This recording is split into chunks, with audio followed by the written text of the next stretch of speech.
కొద్దిగా వచ్చింది తలకాయ వచ్చిందండి. తలకాయ వేరే తర్వాత వచ్చింది. తలకాయ ఆయన వచ్చింది.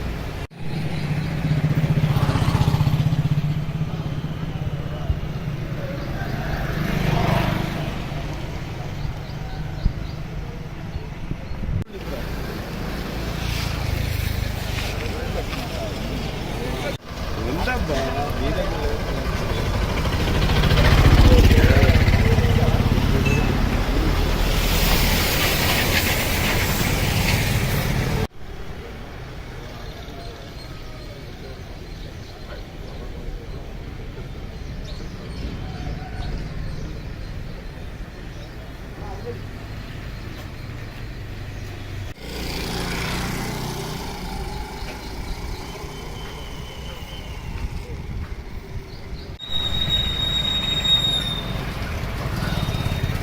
కొద్దిగా వచ్చింది తలకాయ వచ్చిందండి. తలకాయ వేరే తర్వాత వచ్చింది. తలకాయ ఆయన వచ్చింది.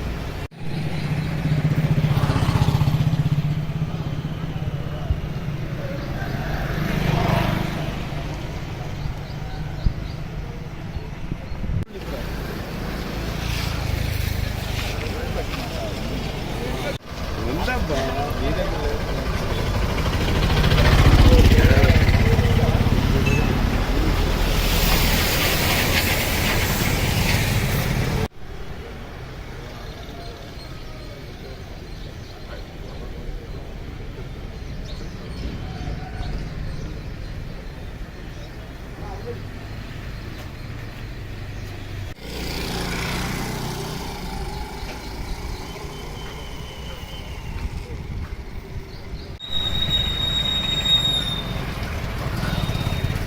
కొద్దిగా వచ్చింది తలకాయ వచ్చిందండి. తలకాయ వేరే తర్వాత వచ్చింది. తలకాయ ఆయన వచ్చింది.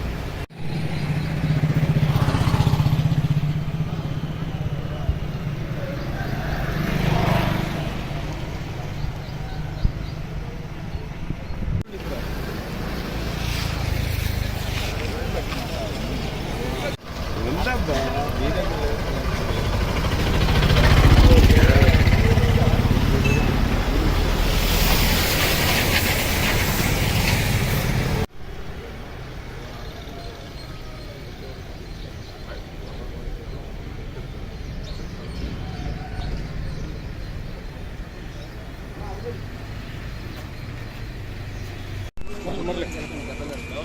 అమెరికాలో చదువుకొని వచ్చాడు, ఎంఏ చేశాడు, డిలాయిట్లో జాబ్ చేసి వచ్చాడు. అసలు అమాయకంగా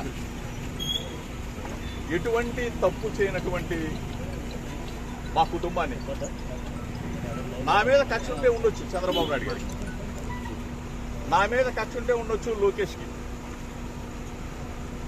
ఎగిరిగోల్డ్ ఏంటి బాబు, ఎగిరిగోల్డ్ ఆస్తులు ఆల్రెడీ అటాచ్మెంట్ లో ఉన్నాయి. మొట్టమొదటిసారిగా నేను మీడియా ముందు మాట్లాడుతా ఉన్నా.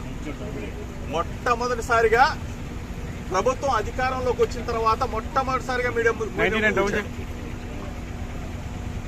ప్రభుత్వం ఏదైనా మంచి చేస్తే మంచి చెప్దామని చెప్పి అనుకున్నాం. కానీ ఈరోజు ఎగిరిగోల్డ్ భూములు ఏంటి, ఆల్రెడీ అటాచ్మెంట్ లో ఉన్న భూముల్ని ఎవరన్నా కొంటారా? అటాచ్మెంట్ లో ఉన్న భూములు, అది కూడా 2300 గజాల భూమి. ఆ 2300 గజాల భూమిని ఈనాడు పేపర్లో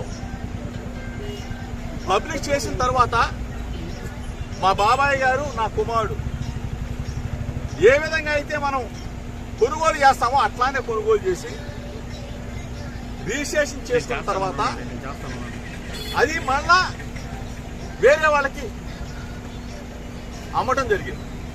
అంటే ఏ విధంగా అయితే మనం భూమి కొని అమ్ముతామో అట్లానే అది వాళ్ళు మా దగ్గర నుంచి కొనేటప్పుడు కూడా ఈనాడు పేపర్లోనే పబ్లిష్ చేయించుకొని సర్వే చేయించుకొని అధికారులు ఇచ్చిన రిపోర్ట్ ఆధారంగా సబ్ రిజిస్ట్రార్ గారు రిజిస్ట్రేషన్ చేసి వాళ్ళకి అప్పచెప్తే ఎంతకన్నా దుర్మార్గం ఎక్కడన్నా ఉంటుందో చంద్రబాబు నాయుడు గారు. దయచేసి నేను మిమ్మల్ని అడుగుతా ఉన్నా, నా మీద కక్ష ఉంటే నా మీద తీర్చుకోండి.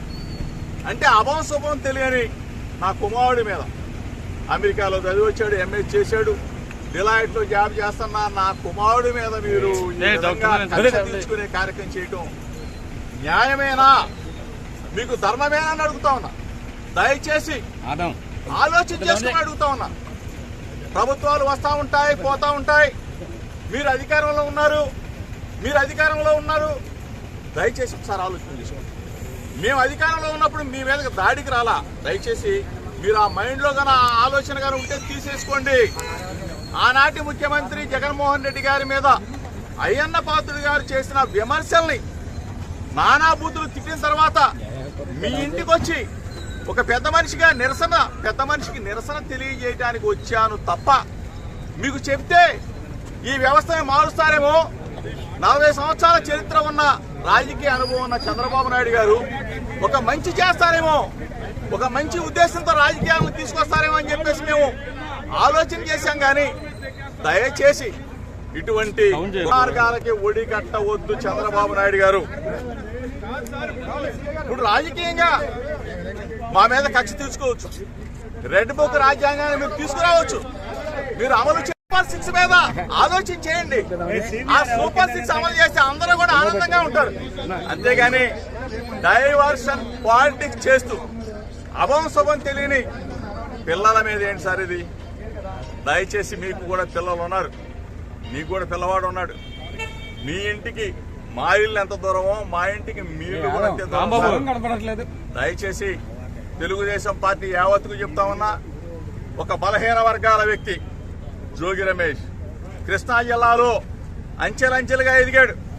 ఒక బలహీన వర్గాల వాడు, ఒక గౌడ కులస్తుడు ఎదిగితే హర్షించాల్సింది పోయి మీరు మా మీద కక్ష కట్టి మమ్మల్ని జైలు పాలు చేస్తే మీరు ఆనందం పొందుతారు. ఏంటి దుర్మార్గం? నిజంగా తప్పు చేసుంటే, నిజంగా మా కుమారుడు తప్పు చేసుంటే శిక్షించిన అదొక అందం. కానీ ఏమీ తెలియకుండా ఈ విధంగా చేయటం ధర్మం కాదు, మీకు న్యాయం కాదు. ప్రజలు చూస్తా ఉన్నారు. ప్రజాస్వామ్యవాదులారా, ఒక్కసారి ఆలోచన చేసుకోండి. నేను వస్తా విజయవాడ నడిబొట్టులో ఎక్కడైనా సరే రమ్మని చెప్పి అడుగుతా ఉన్నా. ఆంధ్రజ్యోతి రాధాకృష్ణ గారు ఎన్నిసార్లు రాస్తారండి? ఎన్ని మీరు కథలు రాస్తారండి? జోగి రమేష్ మీద ఎన్ని కథలు రాస్తారండి? ఎన్ని వ్యాసాలు రాస్తారు సార్?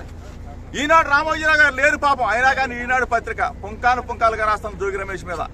నిన్న ఎవడొక వచ్చింది సెంట్రల్ బ్యాంకులో అంట నేను హవా నడుపుతా ఉన్నానంట. సెంట్రల్ బ్యాంకులో అంట జోగి రమేష్ అంట ఎంఆర్ఓలను మారుస్తున్నానంట. జోగి రమేష్ అంట సిఐలు మారుస్తా ఉన్నానంట. జోగి రమేష్ అంట బూడి మీద పెద్ద. అసలు ప్రభుత్వం మీదా మాదా? ప్రభుత్వం ఉన్నప్పుడే అటువైపు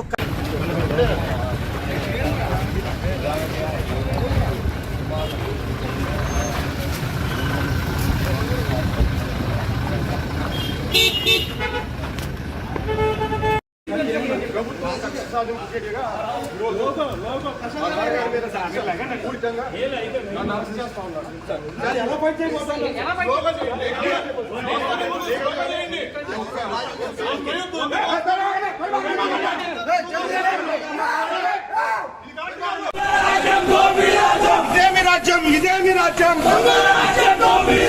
రచించాలి రెడ్ బుక్ రాజ్యాంగం, రచించాలి రెడ్ బుక్ రాజ్యాంగం. వర్ధిల్లాలి జోగిరాజు నాయకత్వం, వర్ధిల్లాలి జోగిరాజు నాయకత్వం. రచించాలి చంద్రబాబు దమన నీతి, రచించాలి చంద్రబాబు దమన నీతి. డౌన్ రెడ్ బుక్ రాజ్యాంగం.